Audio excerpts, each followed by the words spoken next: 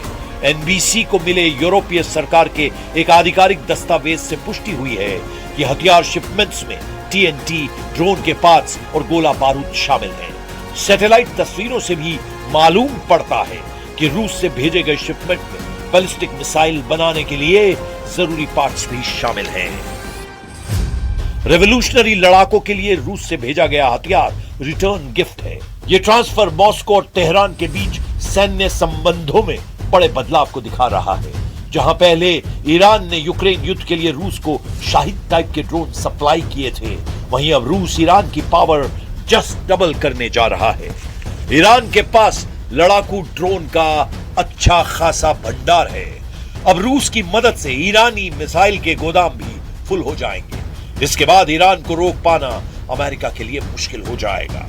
Iran हथियारों का इंतजाम करने के साथ इमोशनल कार्ड भी आजमाने लगा है। इसका सिग्नल कासिम सुलेमानी की कब्र पर पहुंचे ईरानी संसद के स्पीकर कालिबाफ ने दिया है। कालिबाफ मुस्लिम देशों को एक साथ मिलाकर अमेरिका से हिसाब लेने के लिए उकसा रहे हैं।